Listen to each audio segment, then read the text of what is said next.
네, 오늘 조금 늦게 시작해서 바로 성경 읽기 시작하도록 하겠습니다. 네, 3월 9일 목요일 유라익 성경 고린도전서 5장 오늘 함께 읽도록 하겠습니다. 고린도전서 5장에는 고린도 교회가 죄를 짓고 범죄함에 있어서 그것에 대해서 바울의 책망이 나옵니다. 왜 그렇게 바울이 책망했어야만 했을까요? 고린도 교인들이 그 잘못 가운데 빠지지 않기를 바라는 사랑의 마음이 그 안에 들어가 있기 때문입니다. 그렇기 때문에 고린도 교회에 대해서 바울이 탓하는 그런 목소리로 듣지 마시고 정말 아버지의 마음, 애타는 마음을 가진 바울의 목소리로 여러분이 함께 성경을 읽는 시간 되시기 바랍니다. 네, 우리 고린도전서 5장 함께 읽도록 하겠습니다. 너희 중에 심지어 음행이 있다함을 들으니 그런 음행은 이방인 중에서도 없는 것이라. 누가 그 아버지의 아내를 취하였다 하는도다. 그리하고도 너희가 오히려 고만하여져서 어찌하여 통한이 여기지 아니하고 그 일 행한 자를 너희 중에서 쫓아내지 아니하였느냐. 내가 실로 몸으로는 떠나 있으나 영으로는 함께 있어서 거기 있는 것 같이 이런 일 행한 자를 이미 판단하였노라. 주 예수의 이름으로 너희가 내 영과 함께 모여서 우리 주 예수의 능력으로 이런 자를 사탄에게 내주었으니 이는 육신은 멸하고 영은 주 예수의 날에 구원을 받게 하려 함이라. 너희가 자랑하는 것이 옳지 아니하도다. 적은 누룩이 온 덩어리에 퍼지는 것을 알지 못하느냐. 너희는 누룩 없는 자인데 새 덩어리가 되기 위하여 묵은 누룩을 내버리라. 우리의 유월절 양 곧 그리스도께서 희생되셨느니라. 이러므로 우리가 명절을 지키되 묵은 누룩으로도 말고 악하고 악의에 찬 누룩으로도 말고 누룩이 없이 오직 순전함과 진실함의 떡으로 하자. 내가 너희에게 쓴 편지에 음행하는 자들을 사귀지 말라 하였거니와. 이 말은 이 세상에 음행하는 자들이나 탐하는 자들이나 속여 빼앗는 자들이나 우상 숭배하는 자들을 도무지 사귀지 말라 하는 것이 아니니 만일 그리하려면 너희가 세상 밖으로 나가야 할 것이라. 이제 내가 너희에게 쓴 것은 만일 어떤 형제라 일컫는 자가 음행하거나 탐욕을 부리거나 우상 숭배를 하거나 모욕하거나 술 취하거나 속여 빼앗거든 사귀지도 말고 그런 자와는 함께 먹지도 말라 함이라. 밖에 있는 사람들을 판단하는 것이야 내게 무슨 상관이 있으리오마는 교회 안에 있는 사람들이야 너희가 판단하지 아니하랴. 밖에 있는 사람들은 하나님이 심판하시려니와 이 악한 사람은 너희 중에서 내쫓으라. 아멘. 네, 고린도전서 5장의 시작은 근친상간에 대한 이야기가 나옵니다. 그 아버지의 아내를 취하였다. 굉장히 무서운 죄죠. 이 음행에 대해서 지금 이야기하고 있습니다. 바울이 그 이야기를 들은 거예요. 누군가 그 아버지의 아내를 성적인 관계를 맺었다라는 이야기를 들었어요. 그런데 요 아버지의 아내는 이제 내 어머니일 가능성은 많이 낮죠. 만약에 그랬으면 아버지의 아내라고 하지 않고 네 어머니를 취하였다라고 표현을 했을 겁니다. 아버지의 아내, 예를 들어서 뭐 계모라던가 아버지의 첩일 가능성이 있겠죠. 어쨌든 그런 모든 영적인 규칙에서 벗어나는 일을 행했기 때문에 이 사람에게 확실한 그만한 이제 징계를 가해야 하는데 그리하고도 너희가 통한치 아니하고 통한이 여기지 아니고 뭐 통한이 여기지 아니고 무슨 뜻이죠? 애통하는 마음이죠. 회개하는 마음을 가져야 돼요. 그런데 그 마음을 갖지 아니하고 애통하고 회개하는 마음 없이 그 사람들을 그냥 내버려 두는 거예요. 그냥 방관하는 것입니다. 쫓아내지 아니하고. 왜 그랬을까요?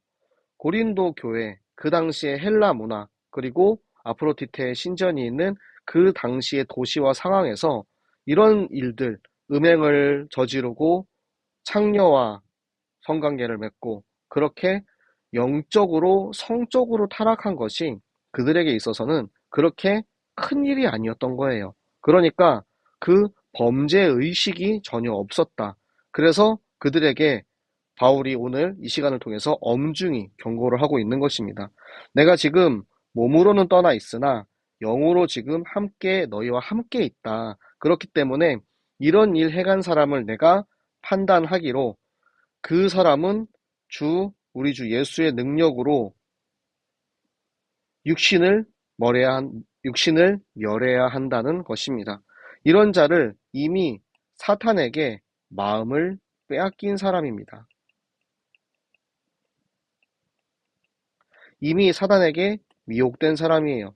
그렇기 때문에 이들을 징계하고 그들에게 있어서 적절한 처벌을 행하지 아니하면 오히려 그 사람에게 좋지 않아요. 그렇기 때문에 육신을 멸하고 죽여버리라는 게 아니고요. 교회에서 쫓아내라는 거예요. 그럼으로써 본인이 지금 저지른 일이 얼마나 잘못된 것인지 스스로 알게 하고 애통하며 회개한 마음을 가지게 하기 위한 그런 사랑의 마음으로 쫓아내라는 것입니다. 그리고 나서 그 사람은 예수의 날에 예수님 다시 오시는 그날에 구원을 받을 수 있는, 왜냐하면 회개하고 돌아서면 하나님께서는 용서해 주시거든요. 그런데 가만히 내버려 두면 회개할 생각조차 하지 않는 거예요. 그렇기 때문에 이 음행하고 근친상간의 범죄를 저지른 이 영적으로 성적으로 타락한 일을 멸하고 그들에게 그에 합당한 대가, 그것을 받게 하고 그리고 나서 그들의 영혼이 살 수 있는 방법을 바울은 지금 이야기하고 있는 것입니다. 그리고 너희의 자랑하는 것 뭐죠? 계속해서 이 고린도 교회에 반복되는 것이 이 교만이에요. 내가 가지고 있는 지식, 내가 가지고 있는 은사, 능력을 그 당시에 고린도 교회 사람들은 자랑하고 있었습니다. 그러니까 내가 지금 자랑하는 것을 틈타서 이 적은 누룩으로 이 모든 빵 덩어리가 같이 썩어버리는 것처럼 너희의 작은 틈을 보여주면은 그 틈으로 사단이 너희를 미혹하고 너희를 유혹할 것이다라는 것에 대해서 바울이 지금 이야기를 하는 것입니다. 이 누룩은 여러분 빵을 만들 때 넣는 이스트입니다. 그래서 빵을 넣을 때 밀가루에 이스트를 넣으면 빵이 부풀게 되죠.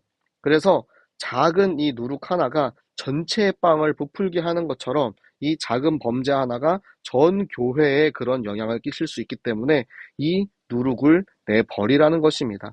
지금 너희는 누룩 없는 자야. 왜요? 예수 그리스도로 인하여서 지금 새롭게 태어났거든요. 이전의 것들, 내가 살아온 이전의 규범이나 생활들은 모두 다 없고 나는 지금 새 생명을 얻었어요. 새 생명을 얻었는데 이 새 생명 얻은 자답게 살면 되는데 그걸 위해서 나의 묵은 누룩, 우리의 이전 것이죠. 이전 것은 지났으니 보라 새 것이 되었도다. 이전 것에 사로잡혀가지고 계속해서 옛날의 나의 관습과 옛날의 나의 것을 계속 반복하다 보니까 아까 위에 나왔던 그런 성적인 타락이나 성적인 범죄도 저지르게 되는 것입니다. 그래서 그것을 완전히 너희가 내버릴 수 있는 이유는 무엇이냐? 바로 어린 양 유월절 예수 그리스도의 피의 능력이 있기 때문입니다. 그렇기 때문에 너희가 명절을 지키되 절기를 지키는 거죠. 하나님의 절기인 유월절과 무교절을 이야기하고 있습니다. 유월절은 매해 첫 달 보름에 예수 그리스도께서 우리를 위해서 십자가에 흘리신 그 피를 기념하기 위해서 그 출애굽하던 그 시기에 사망이 건너가게 되는 그 어린 양의 피를 운설주에 바름으로 우리 집에 온 그 죽음이 오히려 넘어가고 그 피로 인하여서 우리에게 생명을 주셨다라는 것을 기념하는 절기입니다. 그리고 무교절은 무엇입니까? 이스트를 넣지 않은, 누룩을 넣지 않은 빵을 구워서 먹는 거예요. 저도 예전에 중국에서 이 누룩 없는 빵을 한번 구워서 먹어봤거든요. 저희 이제 함께 교회에서 지내고 있던 우리 랩런트들과 같이 빵을 구워서 먹었어요. 빵을 구워서 먹는데 누룩을 넣지 않으니까 정말 이렇게 조그만하더라고요. 근데 그렇게 해서 우리가 세상의 것이 들어간 것이 아닌 뭔가 다른 것이 첨가된 것이 아닌 순수한 빵, 순수한 떡을 만들어서 먹는 거죠. 그렇게 우리가 오직 순전함과 진실함의 떡으로 우리가 하나님께 경배를 드리는 것입니다. 기념을 하는 것입니다. 예수 그리스도의 생명으로 내게 주신 새로운 생명, 온전히 깨끗하고 하나님께 드릴 수 있는 우리의 새 생명에 대해서. 그리고 바울이 예전에 한번 또 이 편지를 썼었나 봐요. 내가 너희에게 쓴 편지에서 음행하는 자를 사귀지 말라 그랬었잖아. 과거형이죠. 그런데 사람들이 조금 오해를 했던 것이 도무지 사귀지 말라. 이건 뭐냐면 완전히 그냥 우리가 상종도 하지 말고 만나지도 말고 아예 그냥 다 끊어버리라는 걸로 사람들이 이해를 한 거예요. 그러면은 마치 지금 현대사회에 절이, 중이 이제 절로 들어가서 그 상간에 들어가서 아무도 만나지 않는 그런 모습으로 이제 사람들이 오해하고 그렇게 약간 좀 경건주의 이렇게 빠지는 거죠. 그런데 그게 아니야. 우리는 그 사람들을 구원해야 되고 살릴 의무가 있기 때문에 완전히 끊어버리는 것은 아닙니다. 너희가 그러면은 너희가 그 안으로 들어가 있고 만약에 산에 가 있으면은 전도하러 또 세상 밖으로 굳이 또 나와야 된단 말이에요. 그렇기 때문에 우리 교회는 그리스도인은 항상 도시에 지금 우리 교회가 구포 땅에 있는 것처럼 우리 교회가 이곳에서 빛의 역할을 하고 망대의 역할을 함으로써 이 지역에 있는 사람들을 살리는 역할을 감당하고 있는 거죠. 그래서 지금 바울이 내가 너네한테 쓴 그 편지의 의무는 그 의미는 뭐냐면 형제가 우리가 사랑하는 그리스도 안에서 사랑하는 형제가 이런 잘못을 저질렀을 때 그런 사람들과 함께 먹지 말라는 거예요. 그 사람들과 함께 하면 그 사람들로 인해서 그 적은 누룩이 온 빵을 뒤덮듯이 그 사람들로 인해서 너희가 거기에 영향을 받을 수 있다. 왜요? 그 사람들과 같은 이전의 우리의 과거를 가지고 있기 때문에 우리는 쉽게 유혹당할 수 있어요. 옛날에 내가 그렇게 안 좋은 그런 것들을 했어요. 그러면은 지금 누군가 옆에서 하는 걸 보면, 나도 좀 하고 싶은데, 이런 마음을 사단이 틈타가지고 공격을 하는 거예요. 그래서 그런 부분들을 경계하고 바울이 이야기를 하고 있습니다. 밖에 있는 사람들은 뭐죠? 불신자들이죠. 세상에 속한 사람들. 세상에 속한 사람들은 전혀 내가 판단할 의미가 없어. 판단할 필요가 없어. 왜? 하나님께서 그들을 심판하시기 때문에 나는 그들과 상관이 없어. 그런데 우리 그리스도인들이 교회 안에 있는 사람들이 만약에 그렇게 하면은 우리가 그들을 다시 돌아올 수 있는 길로 우리가 인도해야 된다는 것입니다. 그래서 악한 자들은 내쫓으라. 이 말이 악한 자들을 완전히 우리가 상종하지 말고 그 사람들을 죽여버리라는 그런 것이 아니고 오히려 그 사람들이 살 수 있는 기회를 다시 한번 줄 수 있도록 그것이 교회 안에서의 징계의 역할입니다. 여러분, 징계하지 않는 것이 오히려 더 위험합니다. 예를 들어서 여러분 주변에 있는 누군가가 성적인 타락과 성적인 범죄를 저질렀어요. 그러면은 그 사람들은 그냥 지켜보면서 그래 괜찮아 뭐 그럴 수도 있지 그냥 넘어가 이렇게 하면 이 사람에게는 기회가 없어요. 내가 지금 잘못했고 내가 지금 문제 속에서 저주 속에 있음을 발견하지 못하기 때문에 그 사람을 살리기 위해서 우리는 사랑하는 마음으로 당신 지금 하고 있는 이 행위가 범죄다. 네가 지금 영적 타락, 성적 타락, 이 범죄 가운데 있기 때문에 네가 지금 교회에서 나가라. 이렇게 지금 바울은 이야기를 하고 있는 것입니다. 그러면서 우리 자신에게도 여러분 스스로 물어보시기 바랍니다. 혹시라도 내가 잘못 가운데, 문제 가운데 있는 나 자신과 내 주변에 사랑하는 이들을 그냥 내버려 두고 있지는 않은지, 그 문제 속에서 우리는 하나님 앞에 애통하고 회개하는 마음으로 돌아와야 되는데, 나는 렘넌트니까 괜찮아. 나는 천국 갈 거니까 괜찮아. 네, 여러분. 이런 마음은 하나님이 주시는 마음이 아닙니다. 이런 마음은 우리를 무책임하게 만들고 오히려 하나님의 복음에서 멀어지게 만드는 사단의 유혹이라는 것을 여러분들이 꼭 기억하시고 우리 주변을 돌아보시고 나를 돌아보시고 오직 하나님의 말씀과 누룩이 섞이지 않는 정말 그 순수한 원색 복음 안에서 나와 하나님과의 관계를 착실히 세워나가는 우리 모든 청년들 되시기를 예수 그리스도 이름으로 축복합니다. 네, 기도하도록 하겠습니다. 살아계신 하나님 너무나도 감사합니다. 하나님 오늘도 이 고린도 전서의 말씀을 통하여서 정말 저 범죄를 저지른 그들을 위한 그 안타까운 마음, 정말 그들이 살기를 원하는 그 하나님의 애타는 마음을 우리에게 깨닫게 하심을 감사합니다. 하나님 저주와 재앙 가운데 있는 이들에게 정말 참 복음과 이 원색 복음, 오직 그리스도의 십자가, 누룩이 섞이지 않는 정말 이 순전함과 진실함 이 말씀을 가지고 우리가 현장에 나아가게 하여 주시옵소서. 그래서 죄 가운데 범죄 가운데 하나님 우리가 정말 속지 않게 하시고 오직 하나님의 말씀으로 우리가 서로를 사랑하고 섬길 수 있는 우리 모든 청년들 되게 하여 주시옵소서.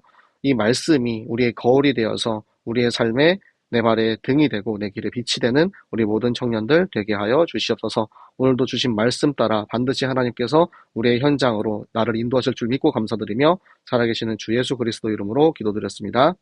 아멘.